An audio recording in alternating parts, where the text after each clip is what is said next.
Sino man ang nabubuhay para sa sarili. Before we start our discussion, let me ask you to join me in prayer and invoke the Holy Spirit to guide us in our discussion. In the Father, and the Son, and the Holy Spirit. Amen.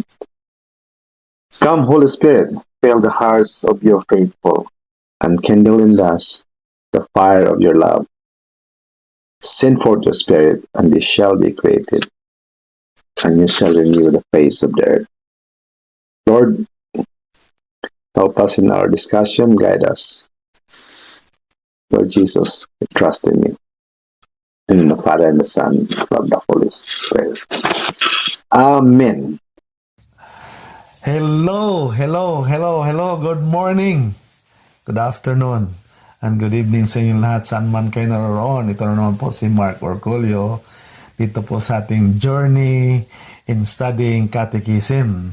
First of all, thank you sa lahat ng sumusunod sa akin at joining me in learning and studying catechism in this journey. Happy New Year po! Happy New Year! At sana this year will be a good one for us. Itong ating topic ngayon is really exciting. Exciting din ako kasi really I struggle to interpret scriptures. So I'd like to learn this advice from the catechism. Ito po yung discussion natin ngayon. Correct interpretation ng Bible. I'd like to start doon sa quotation na sinabi ng ating Dr. Barchurch ng Catholic, Saint Jerome, ang sabi niya, ignorance of the Bible is ignorance of Jesus Christ. Okay? Ignorance of the Bible, ignorance of Jesus Christ Himself. So, yun ang sabi niya. So, do that. Let us try to read the Bible and interpret it correctly. Ngayon, as I was thinking about this topic, nag-research ako, ano ba mga common reason why people lack interest in reading the Bible? Ito yung nakita kong tatlo na importanteng nakikita ko. Number 1, lack of time. Number 2, difficulty in understanding the text. Number 3, perception that the Bible is irrelevant to current life. And I tell you, pag natapos ng discussion natin, all of this, baliwala. And makikita nyo bakit ko sinabi yun. Okay?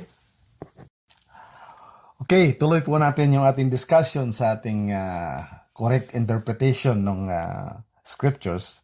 Balikan po natin yung paragraph number 109. Sabi po dito, in sacred scripture, God speaks to man in human way.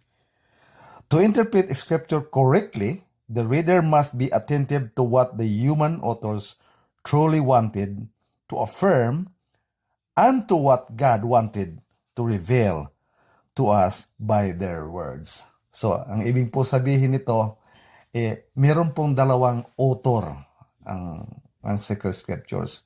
One is the human author. Number 2, ang pinaka-importante is Holy Spirit or the divine author. So, dalawa po yan, dalawang author. You think it's paano nangyari yung conflict? No, it's a paradox. It's true na ang author talaga ng lahat ng ito ay God or the Holy Spirit. Okay? And sabi sa paragraph number 110, in order to discover the sacred author's intention, the reader must take into account the conditions of the time and culture, the literary genres in use at the time, and the modes of feeling, speaking, and narrating then current. David Bohm said, For the fact is that truth is differently presented and expressed in various types of historical writings, prophetical, poetical, in other forms of literary expression. So, dapat when you interpret the Bible, you have to be mindful of the condition ng time ng sinulat yun. History, literary, genres ng panahon na yon, and the mood of feelings, yung mga yun, dapat i-consider mo lahat yan. Paragraph number 111, tuloy po tayo. But since the sacred scripture is inspired by the Holy Spirit, there is another and no less important principle of correct interpretation, without which scripture would remain as a dead letter. Sacred scripture must be read and interpreted in the light of the same Spirit and whom it was written. So, tutuloy na po tayo doon sa sinasabi, what are the criteria, sinabi ng Second Vatican Council, na criteria of interpreting scripture in accordance with the Holy Spirit who inspired it. Number 1, ito pong nasabi, be especially attentive in the content and unity of the whole scriptures. What it means really is, basically, when you read the script Bible, read it as a whole concept, the context, not just piece by piece. In other words, don't take the context out of context. Case in point, na kadalasan nangyayari itong verse na to, itong sa Matthew 12:46 to 50, and I read. Dito kasi nami-misinterpret ng mga ibang sikta ito eh. Ang istorya nito ay nagtuturo si Jesus, and then somebody said, Lord, mayroong naghanap sa'yo doon sa labas, mga mag-anak mo. But I read it, the whole thing, okay? While he was still speaking to the people, behold, his mother and his brethren stood outside asking to speak to him, to Jesus. But Jesus replied to the man who told him, who is my mother and who are my brethren? And stretching out his hand towards the disciple, he said, here is my mother, doon sa crowd, and my brethren. For, ito pinaka-importante, whoever does the will of my Father in heaven is my brother, sister, and mother. There you go. Yung mga ibang sekta, sinasabi nila, oh, si Jesus may kapatid yan. Wala pong biological na kapatid si Jesus. Siya lang po anong pinanganak siya. Kaya, yun ang case and point na sinasabi, pag nag-interpret ka ng Bible, don't interpret it out of context. Yun ang sinasabi. So, punta na po tayo doon sa pangalawang criteria ng Vatican. Nakalagay dito sa paragraph 113. Read the scripture within the living tradition of the whole church. Importante po ito.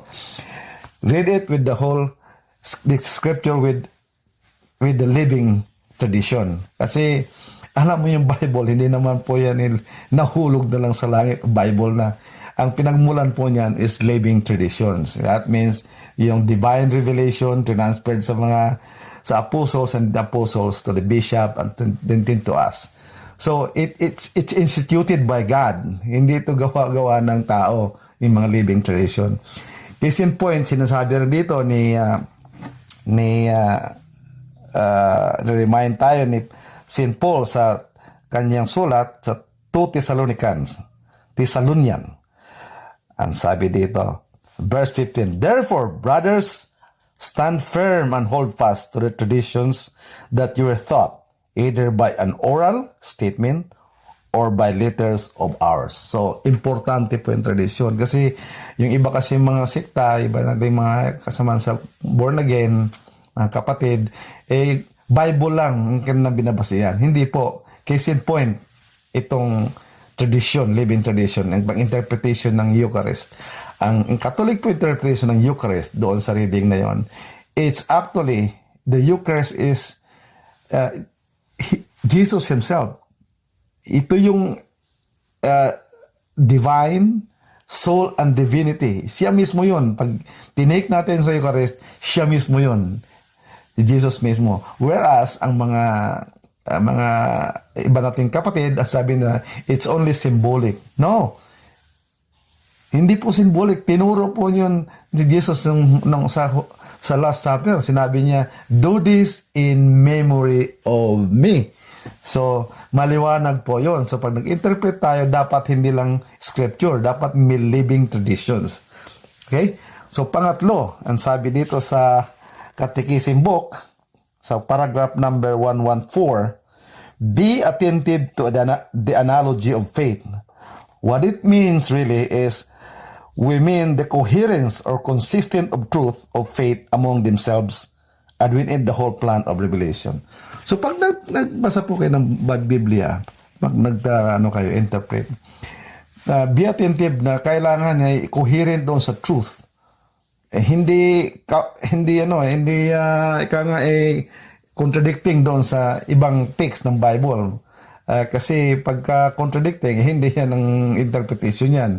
Kailangan na coherent doon sa the whole message of the Bible, which is what? The truth, love, and salvation.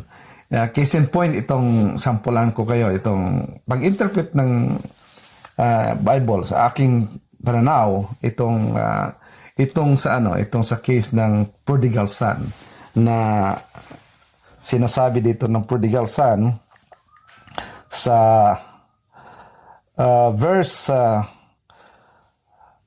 25 to 32. Ang prodigal son, ang alam natin ng kwento, it's really, binasa ko napakaraming komentary. Majority ng central message nila really is about forgiveness and saka unconditional love ng Diyos. Na when you return to the Lord repentant, then you will be forgiven. Pero meron pa akong isang angle niyan na kadalasan din na nakikita ng ibang tao. Itong particular dito sa verse number 25 hanggang 32, at I read it. Now the older son had been out in the field. On his way back, as he neared the house, he heard the sound of music and dancing. Nagpa-party. He called one of the servants and asked him what this might mean. And the servant said to him, your brother has returned, and your father has slaughtered the fattened calf because he has him back safe and sound. Tuwan-tuwa yung father kasi bumalik. Then, look at this verse, number 28. He became angry. That means the elder brother became angry, and when he refused to enter the house, his father came out and pleaded with him. And then he said to his father, verse number 29, look, all these years I serve you, and not once did I disobey your order, yet you never give me even young goat to feast with my friend. Okay, naiinggit yung brother at nagagalit. But when your son returns, who swallowed up your property with prostitutes, for him you slaughtered the fattened calf. He said to him, the father, my son, you are here with me always. Everything I have is yours. But now we must celebrate and rejoice because your brother was dead and has come to life again. He was lost and has been found. Ang kasi dito, ang aking perspective sa reading na to, sa part na to, sa later part, it's actually the Bible. Yun na yung parable. Ang parable kasi, parable is actually a parable is a short, sabi dito, is a short, simple story that uses familiar situation or characters to teach deeper moral, spiritual, or religious lesson through comparison and analogy. Ito kasi yung parable na to, ang kadalasan sa komentary, ang nakikita yun ng forgiveness and unconditional love. But really, there is another side to it. At gusto kong i-cite sa inyo yung verse na 25 hanggang verse 25 to 32 na really what means is about self-righteousness. Ito pong self-righteousness, ito po maalala nyo yun sa Bible, yung mga time ni Jesus, yung mga Pariseo, ito yung mga tao, they only know the laws.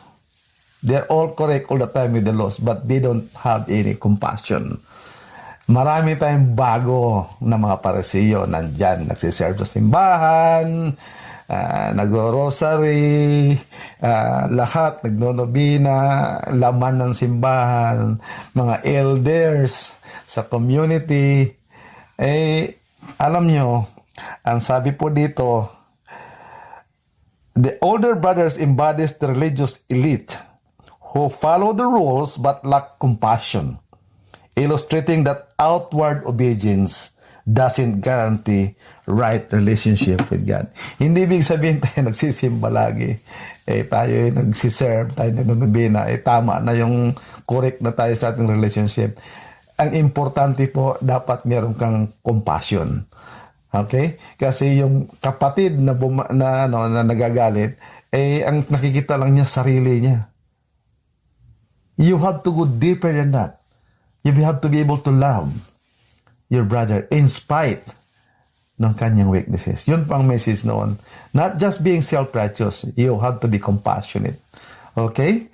So, ganda ng ating topic ngayon. I really hope na pagdating ng mga susunod na panahon nating discussion, yung unang sinabi ko sa inyo na yung rason na laging nakikita ko na bakit ayaw magbabasa ng Bible kasi walang oras, mahirap intindihin yung text, yung perception that the Bible is irrelevant. Ay kung maintindihan nyo yung Bible with correct interpretation, wala po lahat yun. You will find reading the Bible exciting. Okay? You will find reading the Bible exciting and comes to life. So good luck sa inyong sa atin lahat, sa ating New Year's resolution. Hopefully, yung advice ko sa inyo na let's go back to catechism as our New Year's resolution. Go back to catechism kasi nandoon lahat ng turo ng Diyos, yung mga verses sa Bible na advice, mga teaching ng mga saints, lahat nandoon, pati yung ating mga bishop, mga pope, nandoon lahat. So, let's go back to catechism and practice our faith as a Catholic. Okay? And don't forget, if you want to join me all the time, share, like, and subscribe. Okay, before we go, can we pray together so that we will see each other again, hopefully. In the Father, and the Son, and the Holy Spirit. Amen. Thank you, Lord, for our time together in this podcast. And I pray that we will see each other again next time on our next episode. Again, this is Mark. Bye-bye. May God bless you all. Adios. Ng Diyos na kapiling niya sa ating pagmamahalan at paglingkod sa kanino man tayo ay nagdaan.